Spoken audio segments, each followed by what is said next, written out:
Chapter 1. The Helping Hand Club. William was busy as usual, in the building which was the office for Helping Hand. He worked there every Saturday morning. Today the building was full of teenagers, all waiting for someone to tell them what to do and where to go. Sally, Mrs. Smith needs someone to collect her shopping. Sally went to the desk and took the shopping list for Mrs. Smith, then with a smile on her pretty face said goodbye and walked out of the office. John, Mrs. Jones wants you to take her dog for a walk, and be careful not to step on the dog this time. Gary, can you babysit for the Smiths this afternoon? Joe, Mr. Brown needs help in his garden.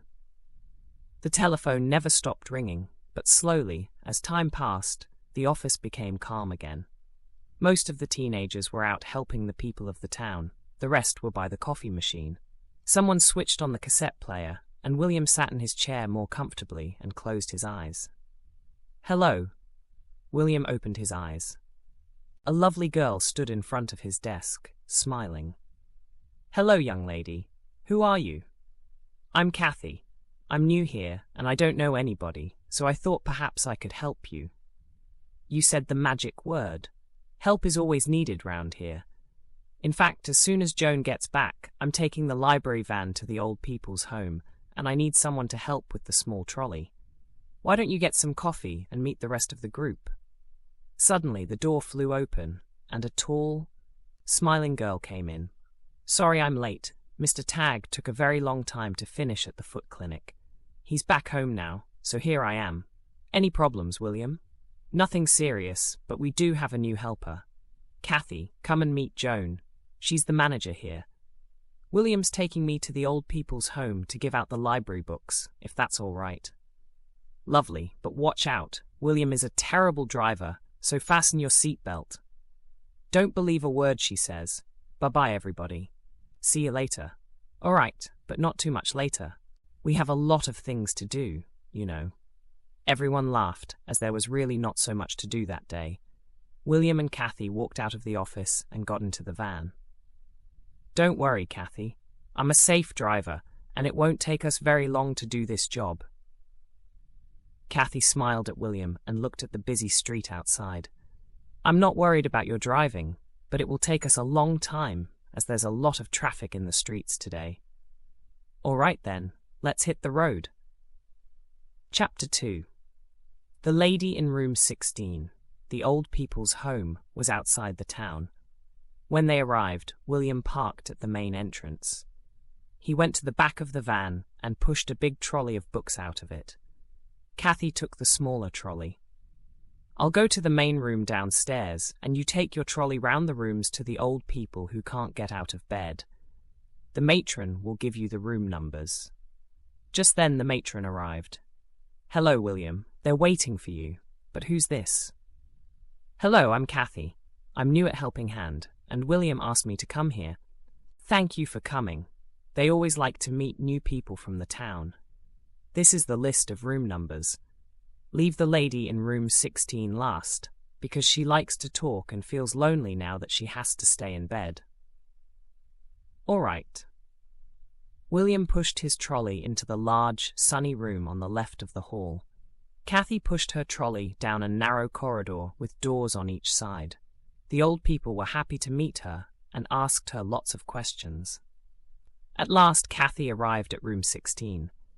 She knocked on the door, and when a gentle voice called, "Come in," Kathy opened the door and pushed the trolley into a pretty room, which at that moment was full of sunshine. An old lady with bright blue eyes behind round, metal-framed glasses was lying in bed. Her hair was soft and white, shining in the sunlight. She smiled at Kathy. Kathy smiled back at her. Good afternoon. My name's Kathy Watson, and I'm working at Helping Hand. I brought you some books. Do you want one? I am Miss Emily. Nice to meet you, pal. May I ask how old you are, Kathy? I'm 19. Now, come here and let me look at you. Yes, you do remind me of a girl I knew long ago. She was very pretty too. But enough of that. Please come and sit down on this stool beside me, as I have many things to tell you, and there is very little time left. Kathy sat down beside the old lady. She felt calm and peaceful, but curious too. The old lady began to speak softly. I am very old now, but when I was young I went to work in a big house. I worked in the basement, doing the washing and ironing. Lord Hampton, the young master, lived alone, but many rich friends came to visit him, and his parties were famous in the town. Hampton House was beautiful then. Bright lights shone in all the rooms. They made the wood on the furniture shine and the silver sparkle. The carpets were so thick your feet disappeared inside the wool when you walked on them. I was lucky. The cook let me have some food after Lord Hampton's meals came back to the kitchen, but his other servants were often cold and hungry.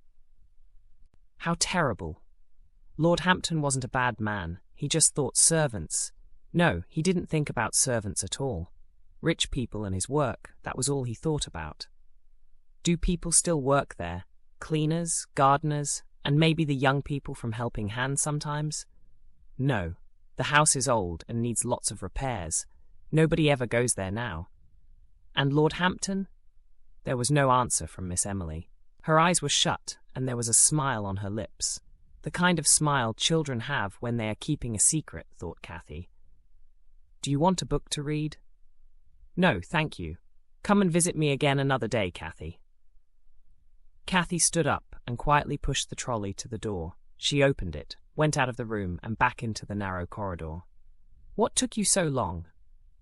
Miss Emily. She told me about the days when she was young. Who's Miss Emily? The lady in room 16, the one you told me to leave last. But the lady in room 16 is called Karen Black. That's strange. Maybe I got the name wrong. Come on then, we have to get back to work. Back at Helping Hand, Joan asked Kathy to answer the telephone for a few hours. William left to help Mr. Fisher paint his house. At 2 o'clock, everyone returned to the office. Joan gave each of them a brown envelope with their name on the front. Joan gave Kathy an envelope too. Inside, there was a £5 note. Oh, what's this? You didn't think you worked today for nothing. Yes, I did. Joan started Helping Hand, so the young people who don't have much money could find work and at the same time help people who can't do things by themselves. You see, we help the townspeople, and they help us. Then everyone is happy. Do you want to come to the dance here tonight? Oh, I didn't see any notices about a dance. How do you know there's going to be a dance here tonight, William? There's a dance here every Saturday night for the people from Helping Hand and any other young people who want to come. It's fun, and you'll meet new people. So, will you come to the dance? Okay then, I'll come. Thank you for asking me, William. See you at 8 o'clock outside the office then. Chapter 3. The Dance. That evening, Kathy took a long time to dress because she didn't know what to wear. She finally put on her best dress and shoes. Then she brushed her shoulder-length fair hair until it shone. A last look in the mirror showed a slim girl with happy brown eyes, her oval face framed by soft curls. William stood at the end of the road and waited. When he saw Kathy, he hurried to meet her. Hello again. Ready to go? Yes, let's go. Together, they went into the building. It was full of young people. Some girls were in miniskirts and t-shirts, others in long, bright dresses. Most of the young men wore jeans, t-shirts, and leather jackets. Everyone wanted to enjoy themselves. William greeted his friends, then invited Kathy to dance the moment the music started. They danced nicely together, and when the music stopped, a girl with soft brown hair and shining brown eyes came near them. This is Sue. Sue, say hello to Kathy. Hello, Kathy. Nice to meet you. Come and meet the rest of the crowd. Just then, a tall young man came forward. He held his glasses in one hand and a handkerchief in the other. This is John. He always cleans his glasses when he's thinking. He's terribly clever, so he cleans his glasses a lot. My hair falls across one eye when I'm angry. She looked into his kind green eyes and didn't believe he could ever actually get angry. Here comes Pam. You hear her before you see her because she's always laughing. Are you talking about me? Yes. I hope it was something nice. As she smiled, her grey eyes shone. A young man went near her. Hello, my name's Adam. Glad to meet you. I'm Kathy. Would you like to dance? I'd love to. For the rest of the evening, Kathy danced and talked to her new friends, and William enjoyed himself too. Last dance. My dance. William led Kathy to the dance floor. As they were dancing, Kathy took a look at her face in a mirror. Her cheeks were pink and her eyes were shining. After the dance was over, William and Kathy went home, walking through the streets of the town, which were now quiet. See you tomorrow then, Kathy. See you tomorrow, William. Bye-bye. Every Saturday, Kathy and William worked at Helping Hand. Kathy enjoyed doing the odd jobs around town. She even sang for a pop group because their singer was sick. And then she had to serve drinks and food to the guests at a garden party. But the name of the house was Pine Lodge, not Hampton House, as she had hoped. One Saturday, she and William helped Mr. Jones build a fish pond in his garden. As it was a very hot day, they decided to jump into the pond to cool off a little after so much hard work. Mr. Jones looked at them and said that he would have to put the fish in the pond the next day. On days when there was no work to do, they played Monopoly and Scrabble and had a lot of fun together. William also taught Kathy to cycle. One day, Joan asked Kathy and William to take the van to the old people's home. Kathy visited the rooms on the matron's list. Number 16 was not on the list. Where's the lady from room 16? She's gone away. By the way, I found an envelope with your name on it, left on the floor of room 16. Here it is. Kathy opened the envelope and took out the piece of paper inside. Visit Hampton was all it said. She put the paper in her pocket. Was she a friend of yours? No, but I liked her. Then, as there was nothing else to do in the old people's home, Kathy followed William out to the van. Chapter 4. The Accident. Autumn turned to winter. In the regular Saturday morning meeting, Joan clapped her hands and asked everyone to be quiet. Everyone stopped talking and looked at her. The council is going to pull this place down, so we have 1 month to find a new meeting place. Has anyone got any ideas? The room was silent. Well, if we want to keep Helping Hand, we must find a place for our office. So get onto your bicycles or motorbikes and start looking. This is your chance to ride your bicycle out in the countryside. Kathy had an old bicycle she'd bought from a friend at Helping Hand. At the moment, the bicycle was at the bike shop. William's friend George wanted to mend the brakes before Kathy went out onto the busy roads. We'll go on Sunday. We can join the others and have a picnic. Kathy got up early on Sunday morning and walked to the shop to collect her bicycle. Hello, you're up early, aren't you? Yes, we're going on a picnic today, so I need my bicycle. Well, the new tires are on, and the front brake works, but today I wanted to mend the back brake. It's not working properly. Oh, never mind. I'll ride slowly, and I'll try to be very careful with the front brake. It's very dangerous to use the front brake without the back one. If you put it on too hard, you'll fall off. She still didn't know how to ride her bicycle very well, but she wanted to go on the picnic more than anything else. Show me what to do, then I won't be in any danger. George got onto the bicycle and rode round Kathy, then he put on the front brake. The back wheel of the bicycle moved to the side and George nearly fell off. Now you see what can happen. He pushed the bike over to where Kathy stood. Yes. Now you try, but this time use the front brake gently. Kathy rode slowly round George, then gently put on the front brake. The bike slowed, then stopped. That's it. But remember, you have no back brake. Your bicycle is dangerous. Thank you, George. And don't worry, I really will be very careful. That must be William and the others. Well, have a good time and bring your bicycle back here tonight, so then I can fix it properly. Goodbye, and don't worry. She got on her bicycle and went to meet the others. They all started cycling together towards the countryside. Is everything all right? No problem. At the end of the road, there was a hill. They all cycled slowly up that hill, and Kathy pedaled harder to catch up with them. At last, they got to the top. Who wants to race me down the hill?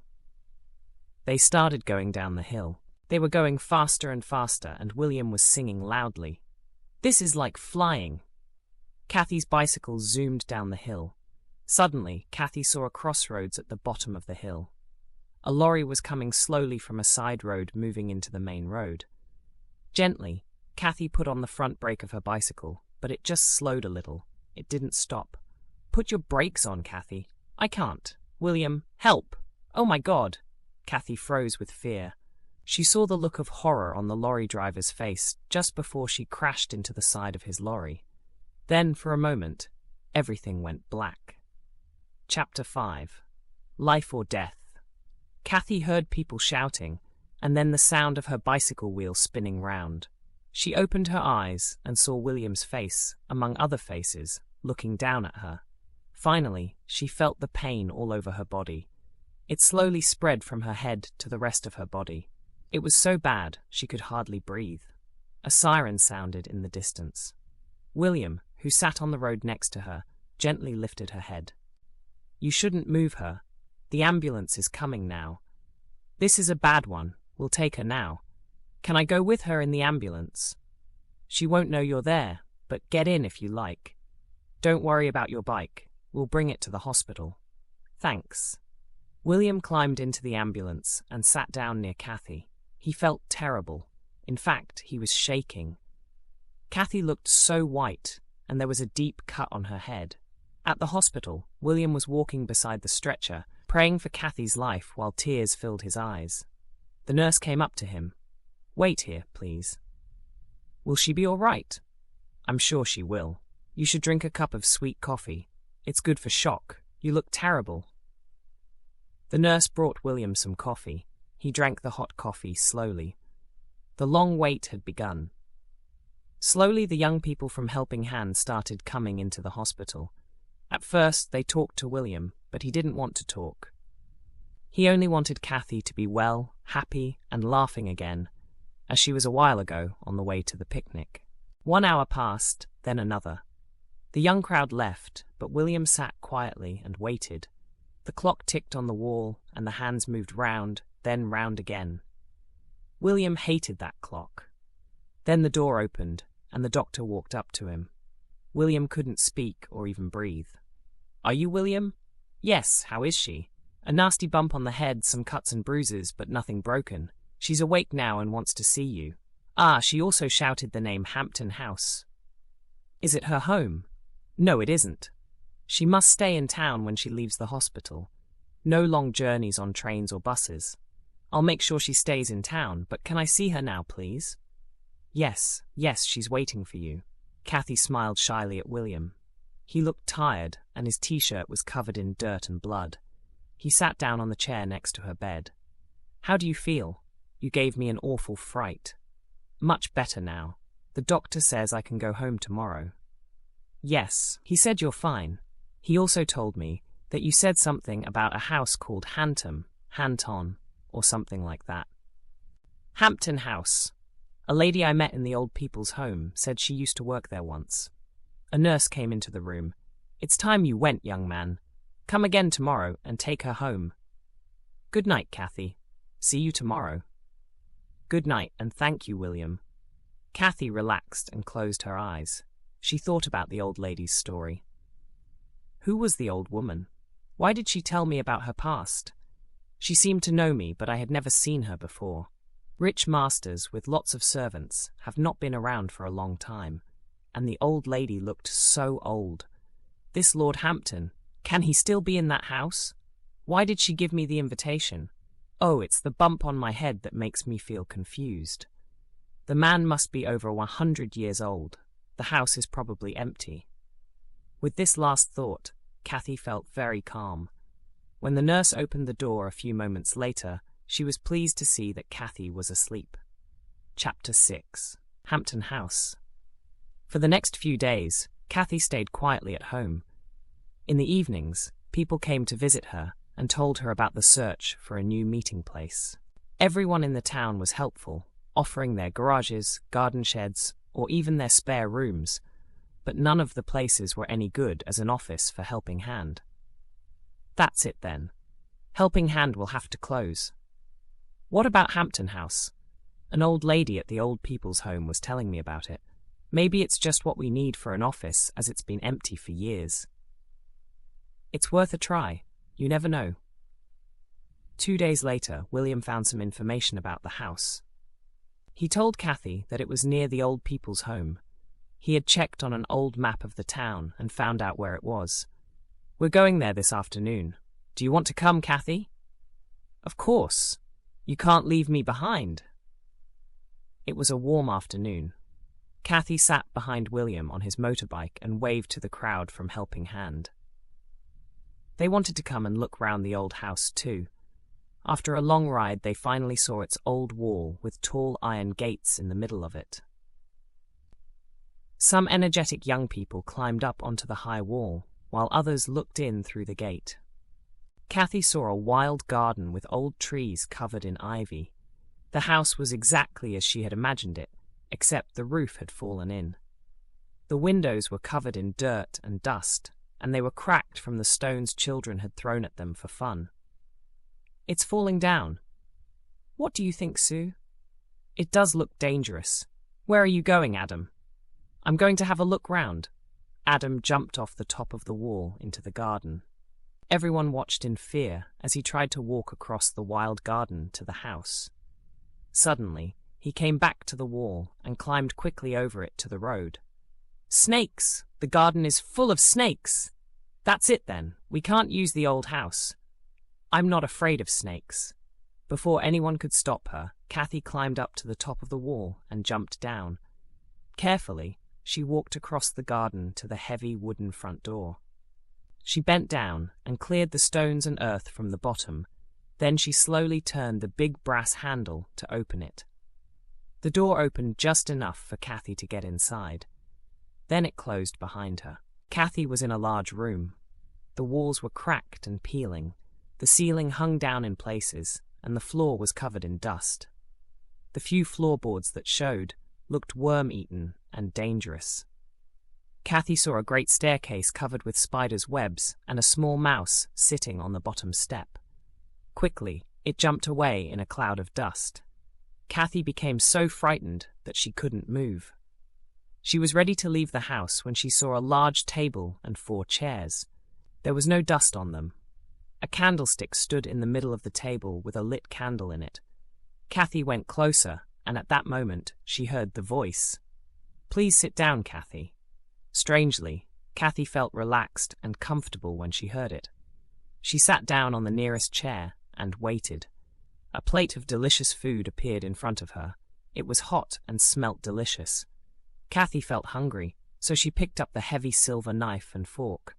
And soon, her plate was empty. It disappeared, and a bowl of strawberries and cream arrived in its place. Lovely, thank you. I never could say no to food. Our time together is not ended. Please, come to the house another day, Kathy. She accepted the invitation, then carefully stood up from the table and walked round the room, keeping close to the wall until she reached the front door. It opened easily, and she was outside again in the bright sunshine. The crowd gathered round her. What happened? Is the house any good for our meetings? Why did you stay in there so long? Kathy told them about the clean table and chairs, about the lovely meal, and about the voice. She saw the way they looked at each other, and she knew they didn't believe her. Come on, Kathy. It seems the bump on your head is more serious than we thought. If there's free food inside, I'll go next time. Everyone relaxed and laughed as they walked away from the old house. Chapter 7. The Investigation. Kathy woke up the next morning and saw that it was raining when she looked out of her bedroom window. She ran downstairs and across the road to William's house. Are you going to the old house today? Yes, I'm going with John and some of the others. But you can come too if you like. Yes, I do want to come with you. The old house looked more frightening than before. It was difficult for William and John to climb the wall because it was wet and slippery. Kathy waited at the gate and watched them walk across the garden. They went to the front door, and together they pushed hard, but it wouldn't open. Then they walked to the side of the house, looking for a window to climb through. William looked for a rock to break the glass, and John climbed into the house first. It was cold and dark. There was dust everywhere, and mice ran across the room. The hole in the roof let the rain in onto the ruined floor. The wind made strange sounds too. John walked further into the room, just as William climbed in through the window. "Can you see anything?" "No. There's no table here. The room's empty." I wonder why Kathy made up that story. I think that this house makes her say funny things. She's so much different when she's away from here. They climbed out through the window and across the garden to meet Kathy. "Well, what's it like in there? Did you see anything unusual?" "The whole place is a mess. The floor is rotten and the walls are falling apart. The roof, as you can see, is ruined." "Did you hear the voice or see the table and chairs?" "There was no table or chairs either. There's nothing in there. Kathy just made the whole thing up. Don't ask me why." Without waiting for Kathy, he started the motorbike and rode away down the road. The others stared at her, then walked away from her and got onto their bicycles. Kathy was now alone outside the old house. Slowly and carefully, she climbed the wet wall and got into the garden. She walked up to the front door, turned the doorknob, and stepped inside. The room smelt damp. The table and chairs were not in the room. Kathy was ready to leave when she suddenly saw 2 armchairs on either side of the fireplace. There was a small table beside one of them. Kathy walked slowly across the room. She reached the back of the chairs and looked to see if anyone was sitting in one of them. She was really scared as she did so, but fortunately both the chairs were empty. Suddenly, a gentle wind came into the room and made the old Tom curtains move. She turned round and called to the empty room. "Please, let me see your face, Lord Hampton." There was no answer. The room was silent, and Kathy, even more scared now, stood quietly beside the empty chairs. After a long silence, which made Kathy more nervous, the voice spoke again. Kathy looked towards the sound, but she could see nothing. "Please sit down, Kathy, and make yourself comfortable."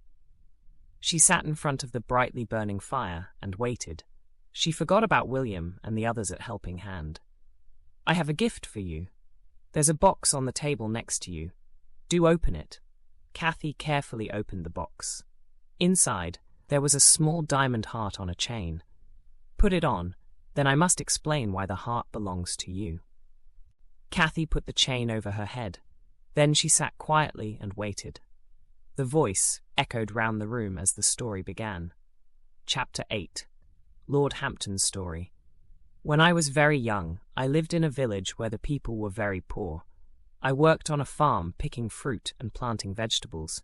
Every day at lunchtime, a young girl brought me fresh bread and some cheese to eat. She was a very pretty girl, and she wore a beautiful diamond heart round her neck. This jewel was so pretty that I could not stop thinking about it.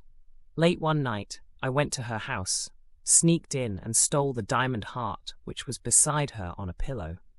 The next morning, I left the village. I sold the diamond heart, and I used the money to buy clothes. Then I went to work for a rich old man. I worked hard for many years and became very close to him.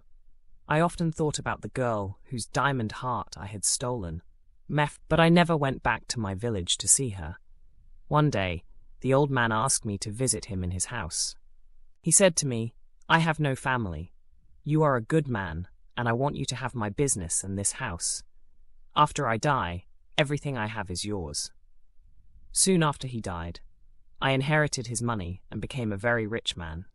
Everyone called me Lord Hampton and were afraid of me as I had become a cruel master who treated people in a terrible way. One day, the girl whose diamond heart I had stolen years before came to my house. She was cold and hungry and needed work. Now the time had come for me to help her, just as the diamond heart I had stolen from her had helped me in the past. After all, I owed her so much. But instead, when I saw that she did not recognize me in my fine new clothes, my cruel self made me send her down to the basement, where she had to work long, hard hours. Every day, she had to carry water from the well, boil it in huge pots, and then wash my clothes in it. Then she had to hang them outside to dry and press them with the heavy iron. She worked hard all day for a bowl of soup and a piece of dry bread. Then, exhausted, she slept on the wet floor for a few hours. The only person that gave her some happiness was a kind young man who finally married her. When this happened, I felt sad for some time, because I had memories from the time we were both young and poor, and she cared for me so much. But my sadness quickly went away. What did I want from a poor, miserable girl? My house was beautiful. I had many rich friends, and there was always good food on my table. So, you can imagine my surprise when years later, when I was an old man, the girl came to me in a dream and said, "Many of your servants have died of cold and hunger. The ones who lived to be old were sent away when they could not work anymore, and they, too, died of hunger. Now you must suffer before you can find peace. You will know when the time has come because a young girl will come to your house. If she eats at your table, and you speak to her honestly of your past cruelty and selfishness, then you will be free to leave this house and find peace." In the morning, I found the diamond heart on the pillow beside me, and I knew it had not been a dream. Soon, what she had told me became true. All my servants were old and tired. One by one they left, but no new ones came to work for me. My beautiful house started falling apart. My rich friends no longer wanted to visit me. For endless years, I have wandered from room to room, always waiting for a young girl to come and free my soul from its suffering. Now I can finally find peace. There was a long sigh after the voice stopped speaking. Kathy felt cold and lonely as she stood in the middle of the empty room. Suddenly, the fire went out. "Don't leave me here alone," Kathy cried, but there was no answer. She walked slowly across the dark room to the front door. There, she turned and looked once more at the two chairs beside the fireplace. Then she left the house. It was still raining, and nobody was waiting outside the gates for her. Kathy felt lonely and sad as she walked home. Chapter 9. A Matter of Choice. William telephoned Joan early on Friday morning. "Hello. Joan, I must speak to you." "Why don't you come to the office, William? It's not open today, so we'll have time to talk."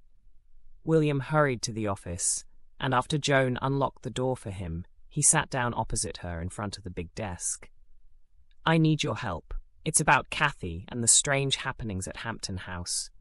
Kathy's never been like this before, but every time she goes near that house, she seems to be a different person. I don't believe in ghosts. Maybe the accident she had makes her see things. Kathy is special to me, but I'm afraid she's not the Kathy I knew anymore. I thought you might want to talk to me about that. Kathy told me once that her mother died when she was very small and she had never seen her grandmother. So, I went to the old people's home and asked some old people who remembered Kathy's grandmother. They told me that when she was young, she used to work for Lord Hampton. So maybe Kathy's grandmother was the girl with the diamond heart. Joan, I came to talk to you because I thought you were a logical person. It seems that I've made a mistake. I believe that something happened to Kathy in that house, and if she's really special to you, then you must believe it too. If you can't do that, then let her go. You have until the meeting tomorrow to decide." The next day was Saturday. Kathy walked slowly along the road to the offices of Helping Hand. She knew that the young people there were angry with her, especially William. The room was full of young people talking or sitting quietly, waiting for Joan to tell them where to go. William was in a corner of the room with his close friends around him. He turned his back to Kathy, but Joan hurried over to her. "Hello, Kathy. How are you today?" "I feel much better, thank you." "Come over here to my desk. I have something to say to these young people, and I want you beside me." Confused, Kathy followed Joan and sat down near her desk. "Attention, please. As you all know, we haven't found a new office for Helping Hand yet, but we will finally find one. Sadly, I won't be here to help you. I'm moving away from this town, but there are many good people here to take my place. Today, you must vote for a new leader. I've chosen 3 people I think will do the job well: William Owen, Sally Brown, and John Holt. If you all agree, then please write the name of the person you want as a leader on a piece of paper, then put your paper in the box on my desk. After everyone had voted, they returned to their jobs. Kathy's job that day was to answer the telephone. When the office was quiet, Joan turned to Kathy. "That old house we saw, Hampton House, it's being pulled down today." "No." Kathy jumped up from the chair.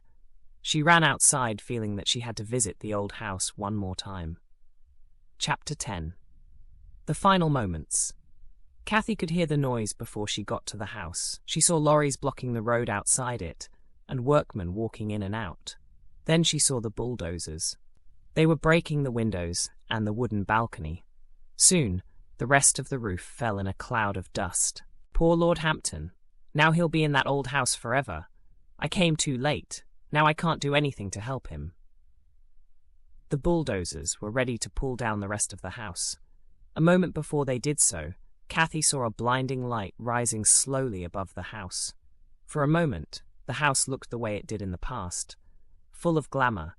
Then it fell to pieces. Only dust, bricks, and stones were left, where once the beautiful home of Lord Hampton had stood. Kathy looked at the light shining in the air. It became dimmer as it travelled higher. Then she thought she heard the voice call. "Goodbye, Kathy. Goodbye. Have a safe journey, Lord Hampton. Goodbye. Move along, miss. It's dangerous round here." Kathy smiled at the workman. Suddenly, she felt very happy. She did not go back to the Helping Hand office. Nobody telephoned her or came to her home, but Kathy didn't mind. She waited quietly for a message or sign. It came, at last, through an article on the front page of the local paper, which began with the words. Kathy tore the newspaper into small pieces and threw them out of the window. The wind lifted the pieces high into the air. She didn't even look at them. The past was over, and now she was in a hurry to get to the new Helping Hand office. She wanted to see her friends again, but most of all, she wanted to see William. Meanwhile, William was reading the same article at home. When he finished, he tore his newspaper into pieces and threw them into the dustbin. Then he took his coat and left. He walked down the road, whistling as he went. Then he saw Mrs. Smith coming out to collect her milk from the doorstep. "Good morning, Mrs. Smith." "There goes a young man in love. Best of luck, William." It was the day Helping Hand was going to move to the new offices.